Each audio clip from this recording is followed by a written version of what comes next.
Alors nous passons à l'étude du dernier organe abdominal de l'étage sus-mésocolique, à savoir le foie.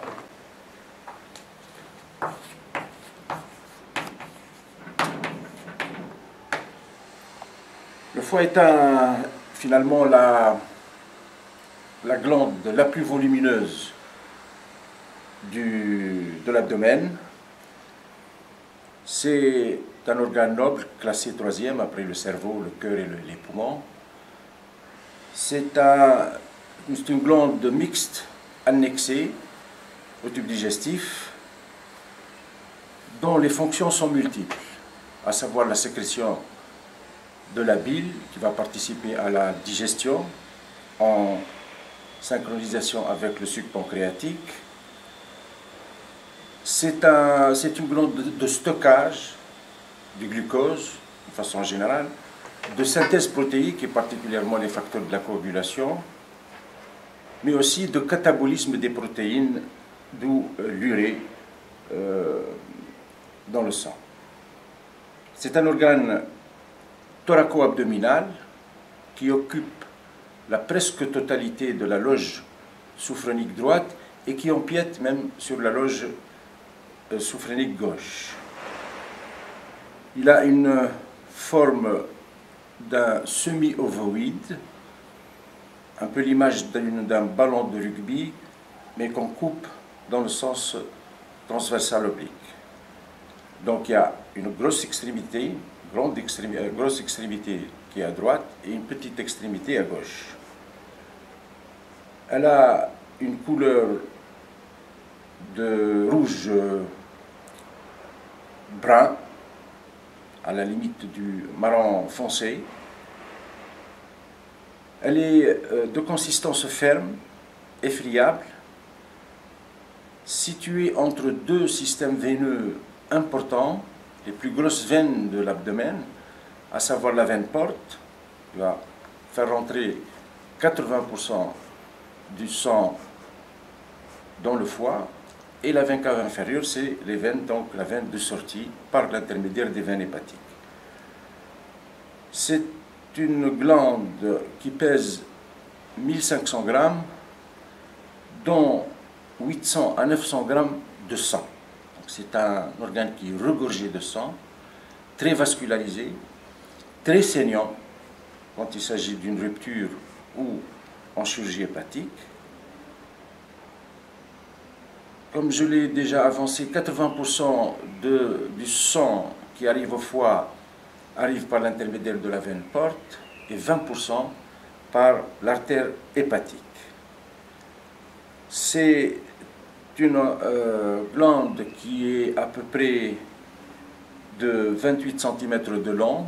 Elle va de l'hypocondre droit vers l'hypocondre gauche, de 16 cm de hauteur, c'est-à-dire de diamètre ou de dimension antéro-postérieure, et de 8 cm d'épaisseur.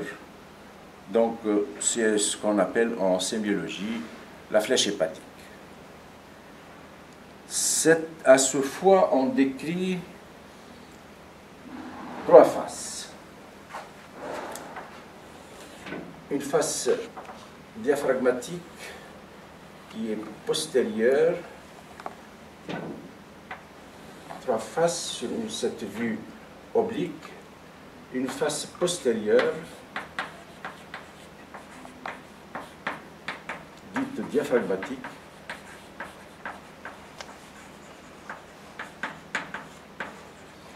qui va être le siège des moyens d'attache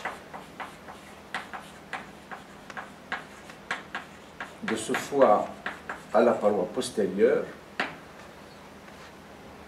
une face inférieure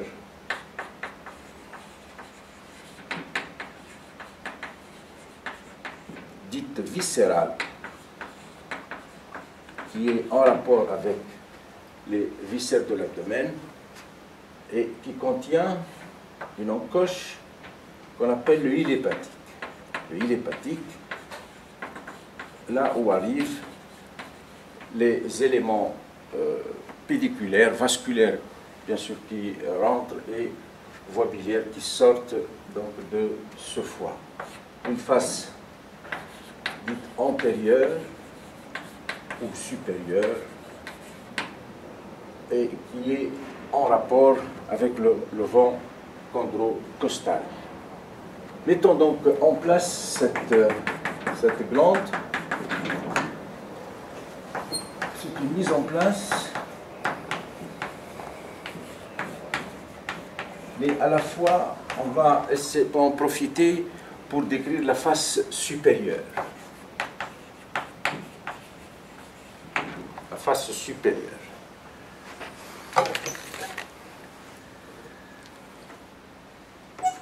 Alors, le sternum,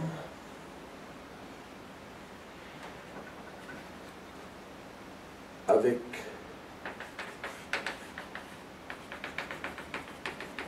les coupoles diaphragmatiques et une coupole gauche et la droite, la paroi latérale,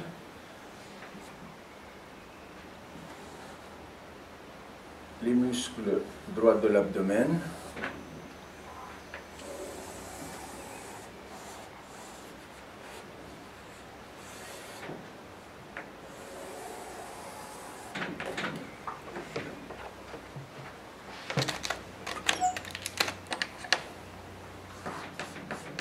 muscles droits de l'abdomen, la ligne blanche, et puis l'ombilique.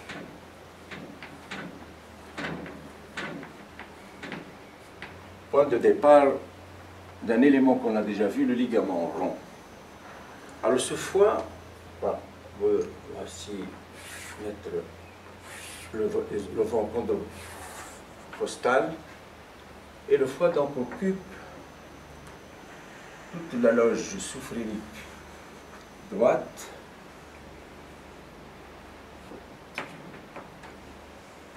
passe au niveau de la loge soufrénique gauche, et donc sans jamais dépasser le vent chondrocostal, auquel cas on parlera d'hépatomégalie. Un élément donc important sur cette face supérieure étant blanche, étant le ligament suspenseur du foie, qui n'est au fait que le prolongement du ligament vestige de la veine ombilicale qu'on a appelé le ligament rond, et qui va subdiviser le foie en un lobe gauche et un lobe droit.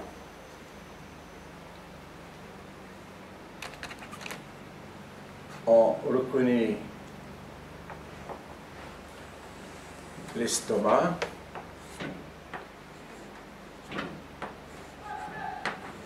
et la première portion duodénale,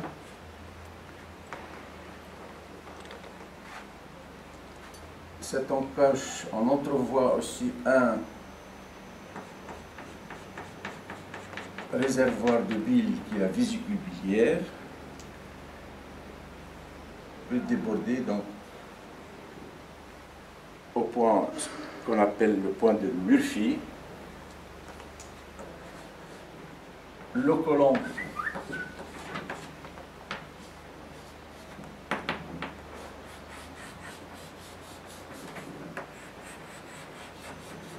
gauche transverse et droit,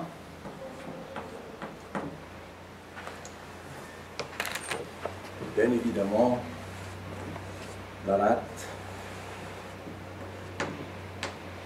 Telle est donc cette position, cette mise en place du foie auquel là déjà, on peut définir un lobe, le lobe droit, c'est l'extrémité la plus volumineuse, le lobe gauche, séparé par ce ligament qu'on appelle le ligament suspenseur.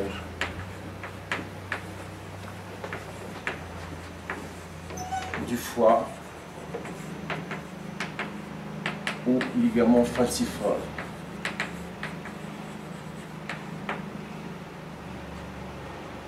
Voilà donc avec bien évidemment un bol antérieur, le bol antérieur du foie,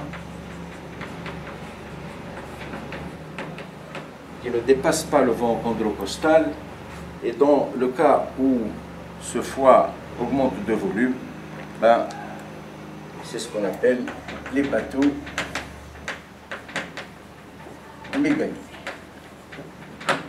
C'est quand la hauteur du foie dépasse les 8 cm. Telle est donc cette mise en place du foie, bien évidemment, là, sans insister sur le grand épiglan, sur les ligaments gastrocoliques. Je passe à la description de la face inférieure.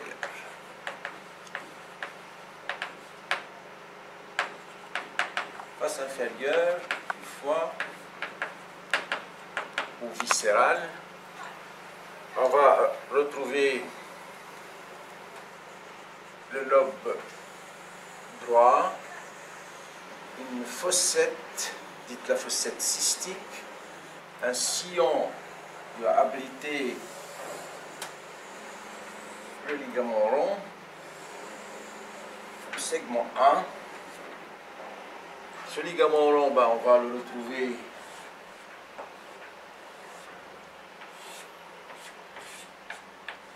dans ce sillon dit ombilical.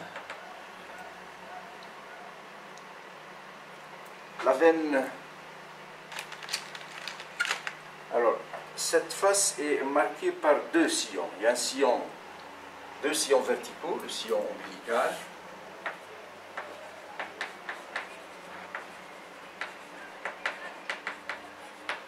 Et la fossette cystique, un sillon aussi vertical qu'on appelle la fossette cystique. Fossette cystique,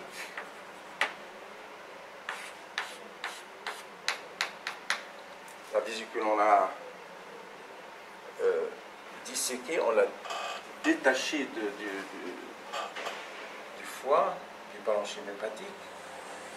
On voit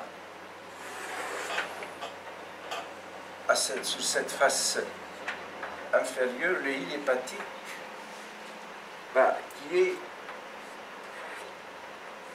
marqué par un sillon horizontal.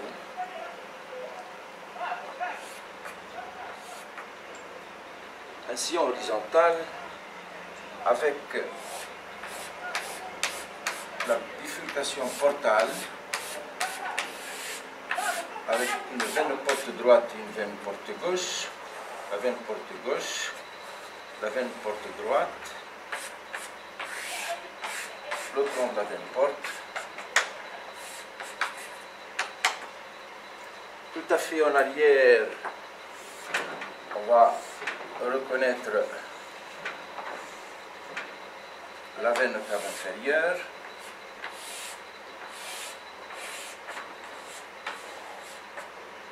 Et c'est un espace entre ces deux veines qui laisse passer donc, le doigt dans l'arrière-cavité des épigments. La vésicule biliaire, on va la retrouver donc disséquée avec le canal cystique qui va se brancher sur la voie biliaire principale avec le canal biliaire gauche, le canal biliaire 3, le canal hépatique dit commun, qui reçoit ce canal cystique, canal qui permet la vidange de cette vésicule biliaire, défini comme étant un réservoir de bile entre les repas, qui va se déverser dans cette voie biliaire principale qui devient dite cholédoque. Canal hépatique gauche, canal hépatique droit, le canal hépatique commun, et à partir de l'implantation du cystique, il devient cholédoque. Et bien sûr, vous avez une idée sur ce canal cholédoque déjà, qui permet d'annexer ce foie au tube digestif.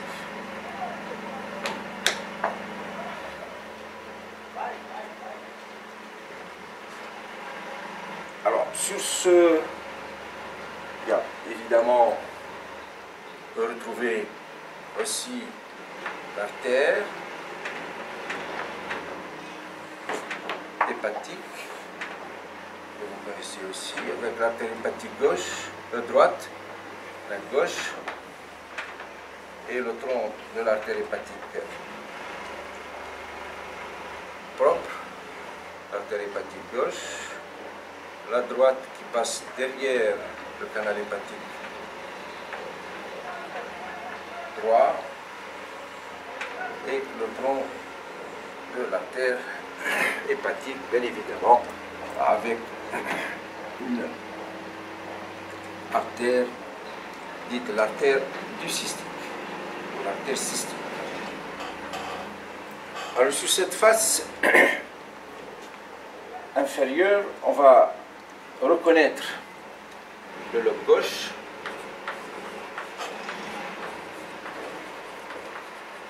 lequel lobe gauche est en rapport avec l'empreinte gastrique.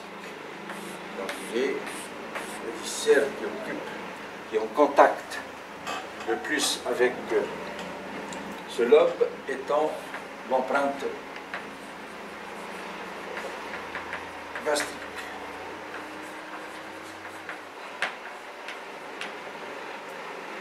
Au niveau à gauche de la vésicule, on retrouve également une empreinte duodénale.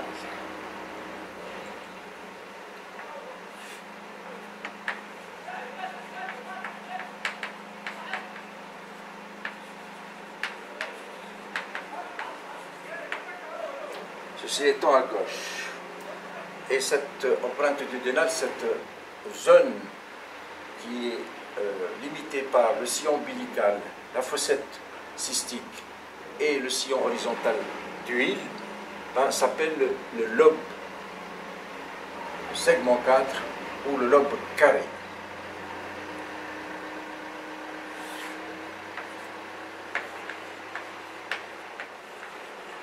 Le lobe carré. Ce qui est derrière ce sillon horizontal, il y a aussi un autre lobe sur cette face qu'on appelle le lobe codé. Le lobe codé sur lequel repose donc l'ensemble du pédicule hépatique.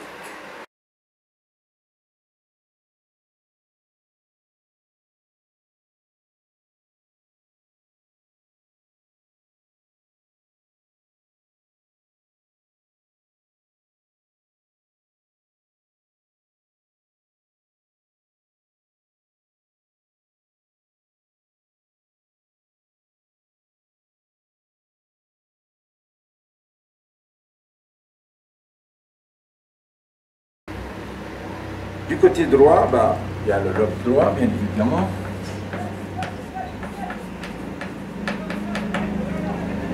Et on va retrouver l'empreinte rénale, droite, bien évidemment.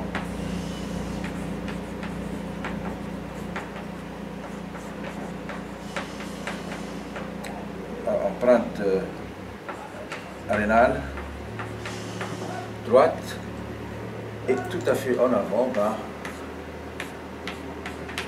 on retrouve l'empreinte colique. L'empreinte de l'angle colique droit. C'est pour ça, en fait, finalement, qu'on l'appelle face viscérale. Alors, ce que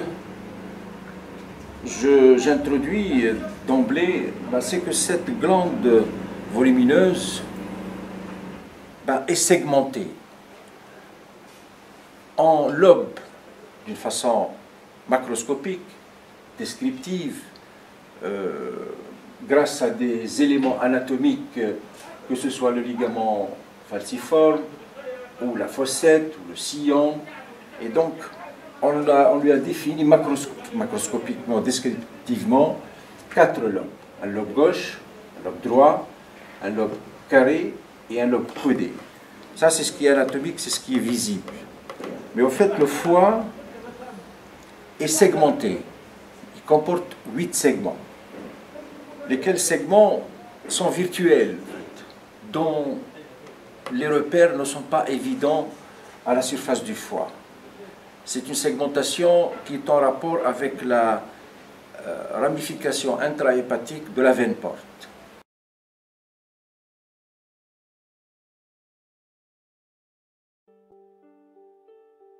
D'un point de vue fonctionnel, le foie est découpé en secteurs et segments.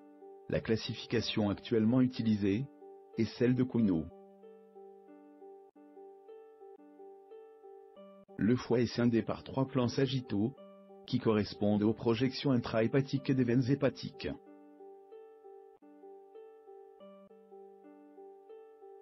La scissure principale pour la veine hépatique moyenne. La scissure droite pour la veine hépatique droite. La scissure gauche pour la veine hépatique gauche.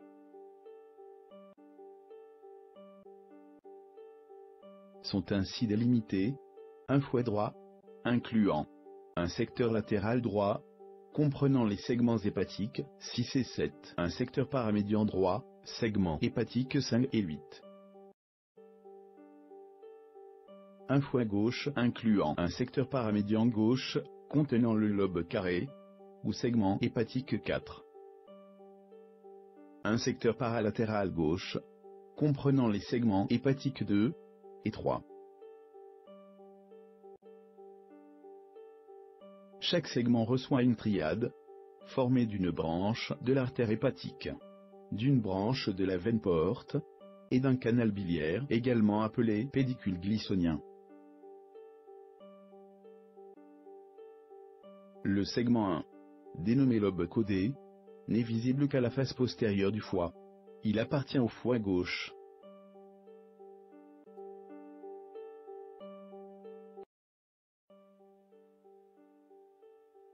La vésicule biliaire est située à cheval entre le segment 4 et le segment 5. Le lobe codé, ou segment 1, est situé entre le tronc porte en avant et la veine cave inférieure en arrière.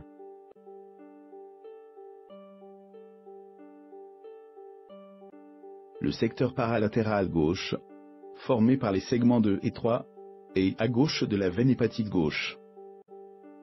Le segment 4, ou lobe carré, est situé entre la veine hépatique gauche et la veine hépatique moyenne. Le foie droit est formé par 4 segments repartis comme suit, 5, 6, 7 et 8.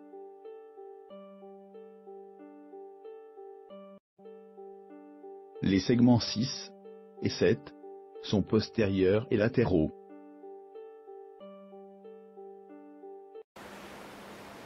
J'en profite déjà d'emblée pour mettre un peu sur ces différentes faces les segments pour anticiper un peu.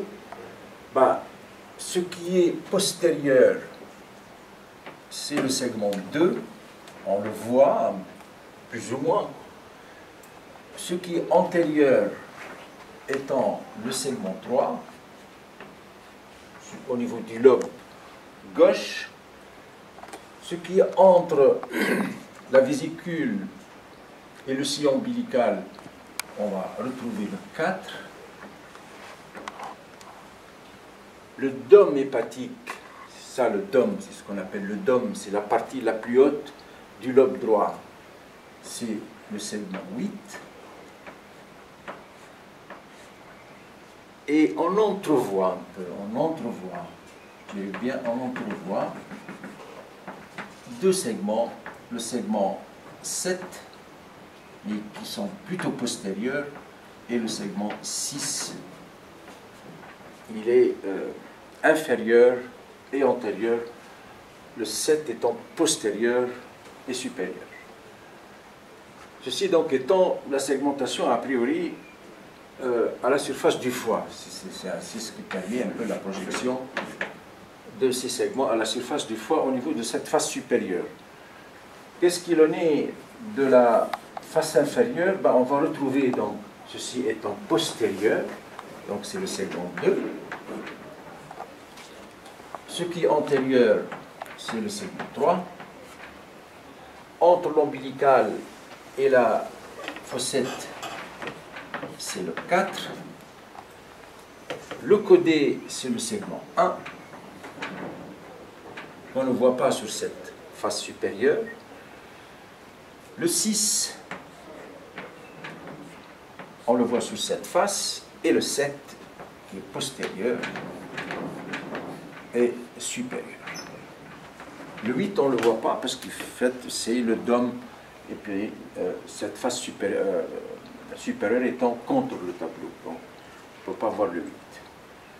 Voilà donc cette face inférieure du foie, caractérisée par des sillons, deux sillons verticaux et un sillon horizontal qui permettent la description de 4 lobes du foie.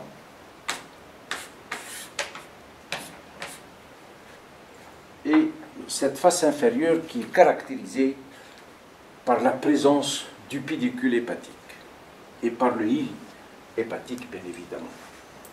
Pour compléter, la veine cave inférieure, cette veine cave inférieure qui devient, dans sa partie, infrahépatique. Parce qu'elle a un segment qui est rétrohépatique, qui va permettre la fixation du foie à la paroi postérieure, et une partie, une veine cave inférieure qu'on verra tout à l'heure, suprahépatique, qui va relier donc ce segment à l'oreillette droite. La veine porte, l'artère hépatique,